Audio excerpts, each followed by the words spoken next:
নমস্কার, Tapati creation simple housewife চ্যানেলে আপনাদের সকলকে আবার অনেক অনেক স্বাগত এবং অনেক অনেক ভালোবাসা জানিয়ে চলে এলাম আজকের দিনের সারাদিনের একটি ব্লগ ভিডিও নিয়ে। আপনারা সঙ্গে থাকুন, আশা করি ভালো লাগবে। আশা করি সকলে খুব ভালো আছেন, সুস্থ আছেন। আজ হলো সোমবার, বাবার বার।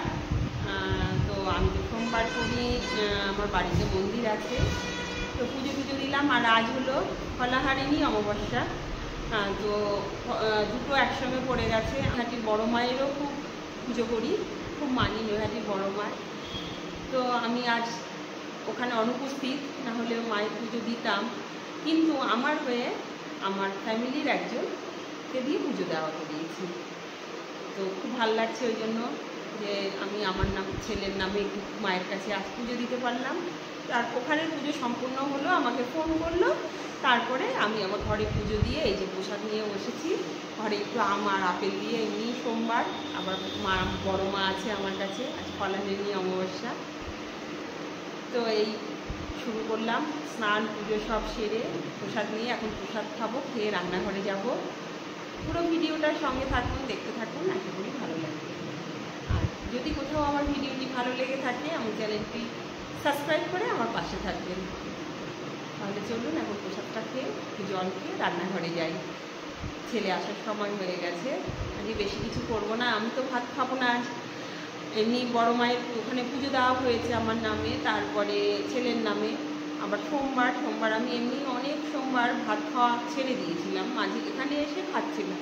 তো আজ আর খাবো না, আজ অন্য কিছু খেয়ে নেবো। ও বাবা ছেলে একটু রান্না করবো। তো চলুন পুরো ভিডিওটির সঙ্গে থাকুন, দেখতে থাকুন। আর চুলটা খুব ভেজা, আজকে তো শ্যাম্পু ট্যাম্পু করেছি, মাথা ঘষেছি। তো একটু মানে না শুকিয়ে রান্নাঘরে গেলে না মাথাটা প্রচণ্ড যন্ত্রণা করে। চুলটা একটু ছেড়ে দিলাম, ফ্যানের নিচে বসলাম। এই হলো আমার ঘরের, মানে যেখানে আছি ভাড়া বাড়ি, ওখানকার ঠাকুর। এই যে পুজো দিলাম আজকে এমনি সোমবার, ওম নমঃ শিবায়। আর আজ হলো অমাবস্যা, হলো ফলাহারিণী অমাবস্যা। জয় বড় মা, মনস্কামনা জানালে পূর্ণ হয় মায়ের কাছে। আর এই যে আছে আমার রাধাকৃষ্ণ, পুজো দিলাম। দর্শন করুন আপনারাও ঠাকুর, তারপরে আমি দর্শন করাবো বড় মা, নৈহাটির বড় মার সামান্য একটু মাকে দর্শন করিয়ে দেব।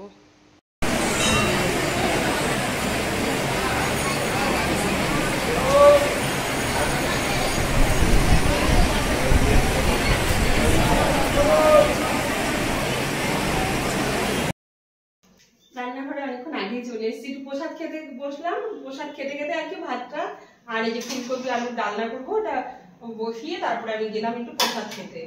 ভাতটা এটা হয়ে গেল, আমার প্রসাদটা খাওয়া হয়ে গেল। এবারে মশলাটা করে নেবো, এটা হতে হবে। আর একটু ভেন্ডি এই সেদ্ধ দেবো ভাতে। এই হলো আজকে দুপুরের আয়োজনে, এমন কিছু না, আমার রাতে দেখা যাবে। ভাতের ভেতরে ভেন্ডিগুলো দিয়ে দিলাম, আর একটু কি করলাম, ছোট গ্যাসে ভাতটা দিয়ে দিলাম, বড় গ্যাসটায় এই ফুলকপি আলুটা নিয়ে এলাম, পাল্টে দিলাম। এটা তাড়াতাড়ি হতে সময় লাগবে, তো এটা তাড়াতাড়ি হয়ে যাবে। আর এটা ভাতটা কমিয়ে এখন একটু ঢেকে রাখবো, তাহলে ভেন্ডিগুলো ভালো সেদ্ধ হয়ে যাবে। ভাতটা প্রায় হওয়ার মুখে করি, ফ্যানের ভেতরে সেদ্ধ করি, কিন্তু আজকে দিয়ে দিলাম ভাতের ভেতরে। এবার এটা হোক, আমি মশলাটা করে নেবো, শুধু আদা, জিরে আর লঙ্কা, টমেটো একটা। এটা সেদ্ধ করে আমি একদম ফোড়ন দিয়ে তেজপাতা শুকনো লঙ্কা ফোড়ন দিয়ে ফুলকপি আলুটা একবারে বসিয়ে দিয়েছি। একদম বসিয়ে দিলাম ফোড়ন দিয়ে, এবং মশলাটাকে জল দিয়ে দেবো। আর এদিকে আমার ভাতটা কিন্তু হয়ে গেছে, ভাতটা নামিয়ে দেবো। এখনকার মতো এইটুকু রান্নাবান্না। এই যে একবারে তেজপাতা, শুকনো লঙ্কা আর গোটা জিরে ফোড়ন দিয়ে আমি বসিয়ে একদম ভাজাটাও হয়ে যাচ্ছে, সুন্দর মশলা বানিয়ে নিয়েছি। আর এইদিকে এই যে গরম জল বসিয়ে দিয়েছি, গরম জলটা হচ্ছে। ওইদিকে ওই যে ভাত নামিয়ে দিয়েছি। খুব তাড়াতাড়ি রান্নাটা করে ফেললাম আজকে, সুন্দর কিন্তু কষে গেছে। এই দেখুন একদম নিচে লেগে যাচ্ছে। ভালো করে কষিয়ে নিতে হয়, যে কোনো রান্না ভালো করে কষলে খেতে ভালো লাগে। আর কষতে কষতে কিন্তু সেদ্ধও হয়ে গেছে, আলুটা একটু শক্ত হবে। হয়ে গেছে। এবার আমি জল দিয়ে দিই, নাহলে এবার নিচে লেগে যাবে। এই গরম জলটা দিয়ে দিলাম।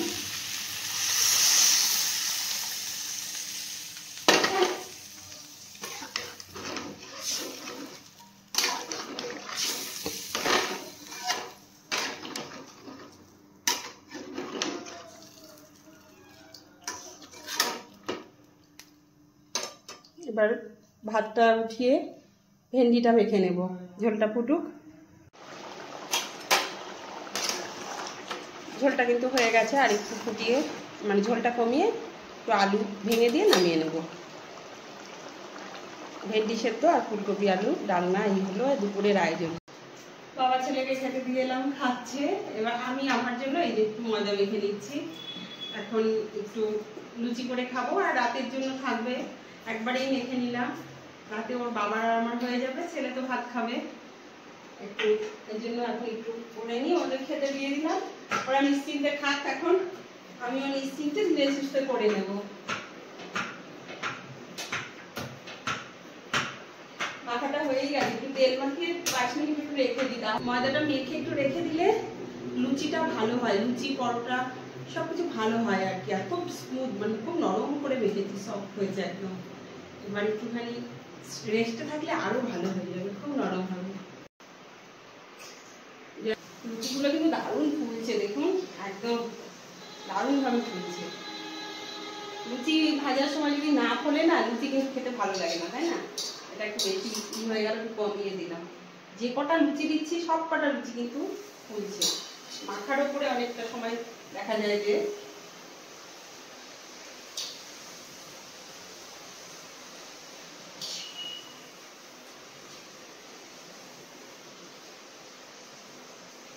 খুব কমিয়ে দিলে আবার হতে চায় না। এটা একটু কমিয়ে দিলাম, এই লুচিটা কিন্তু অল্প ফুলে গেল, বেশি ফুললো না।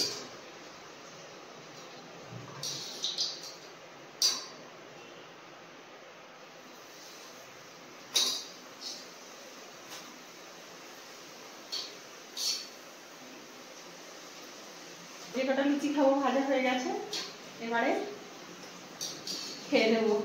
3টে বেজে গেছে, আর আজকে এখানে খুব গরম পড়েছে। এখানে গরম পড়ে না, কিন্তু আজকে ভীষণ গরম পড়েছে এখানে। লুচিটা আসতে হবে।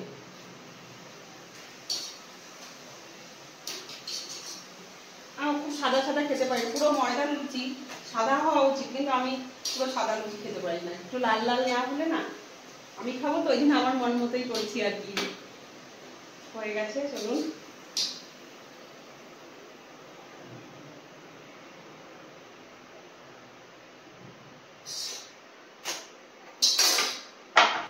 তো ভেজে ভেজে একদম কড়াই ওখানেই রয়েছে, আগে একটু খেয়ে নেবো। বকছে অনেকক্ষণ থেকে, ওদের অনেকক্ষণ খাওয়া হয়ে গেছে, আমার খাওয়াটা হয়নি। এবার বকাবকি করছে, যতক্ষণ না খাবো ততক্ষণ ওরকম করতে থাকবে। তাহলে চলুন আগে খাওয়াটা আমি করি, খেয়ে নিই। খেয়ে নিয়ে তারপরে আবার গুছিয়ে গাছিয়ে রাতেরও একটু তরকারি করে রাখবো, খেয়ে নিই। শুভ সন্ধ্যা সকলকে। খাওয়া দাওয়া করে অনেকক্ষণ রেস্ট করলাম, একটু ফোন দেখলাম, তাই আমার কাজ সারা দুপুর একটু রেস্ট করি তো না, আমি ফোন দেখি আর কি। একটু রেস্ট করলো, এখন এই যে দুজনে বসেছি, সন্ধে দিলাম, গা হাত পা ধুয়ে কাপড় চোপড় ছেড়ে সন্ধে দিয়ে আবার এই ফ্রেশ হয়ে আবার এই বসলাম চা নিয়ে। এখন দুজনে চা খাবো, ছেলে এসে পৌঁছায়নি অফিস থেকে, ছেলে এলে একবারই হয়ে যেত চাটা, আবার চা করতে হবে। বলছে চাটা ভালো হয়েছে, বললে বললে।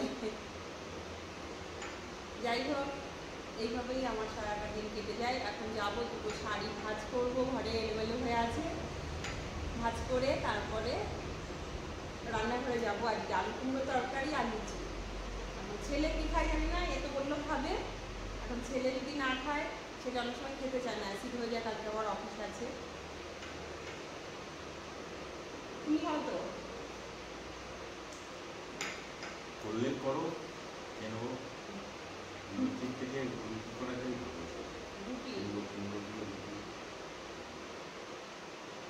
উপোস করে ছাকা পোড়া খেতে নেই, উপোস করে ছাকা পোড়া খেতে নেই। রুটি ও, তোমার রুটি করো, ঠিক আছে। তেল দিয়ে নিলেই হয়ে যাবে। আর লুচি করতেও ইচ্ছে হচ্ছে না, একবার খেয়েছি তো আর খেতেও ইচ্ছে হচ্ছে না। আর আজকে এখানেও খুব গরম, আমি ফ্যান চালাই না, যেমন ফ্যানের নিচে বসে বসে ঘামছি। এই বিস্কুটটা ওইটা ভালো না, মেরি বিস্কুট, আমাদের ওখানে মেরি বিস্কুট খুব ভালো খেতে।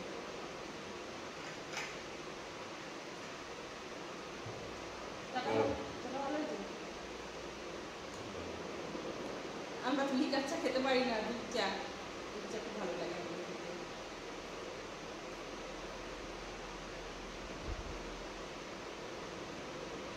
চলো চাটা খেয়ে নিই, তারপর ঘরে যাবো, শাড়ি কাজ করবো, রান্নাঘরে যাবো, এভাবেই চলবে।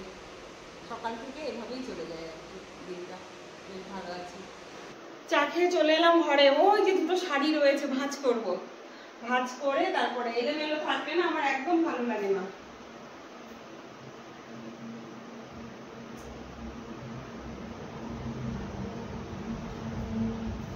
এলোমেলো একদম ভালো লাগে না, আমি একদম এলোমেলো পছন্দ করি না গো।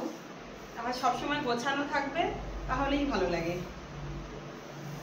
দুখানা শাড়ি, ওই একটা আর এই একটা, দুটো শাড়ি ভাঁজ করবো এখন। একটু নরম হয়ে গেছে শাড়িগুলো, এবার আবার মার দেওয়ার সময় এসছে। 3-4 বার করে পরে নিয়ে তারপরে আবার মার দিয়ে আবার একটু শক্ত হয়ে যায়, ভালো লাগে। একদম নরম নরম শাড়ি একদম ভালো লাগে না গো পরতে। এই যে যেটা পরে আছি না, এটা কোঠা, মনে হচ্ছে না যে গায়ে কিছু আছে। কোঠা শাড়িগুলো দেখবে কি আরাম লাগে।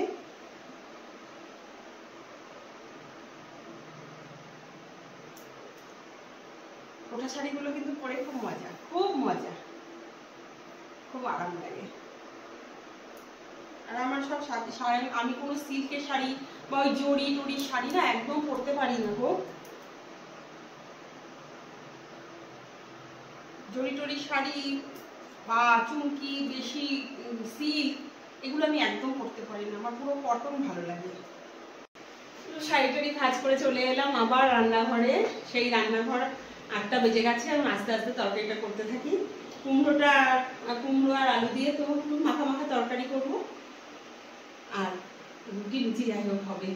তো আজকে এই ছিল আজ সারাদিনের এই আমার জীবনযাপন। কেমন লাগলো অবশ্যই কমেন্ট করে জানাবেন।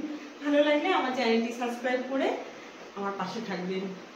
সবাই খুব ভালো থাকবেন, সুস্থ থাকবেন, সাবধানে থাকবেন।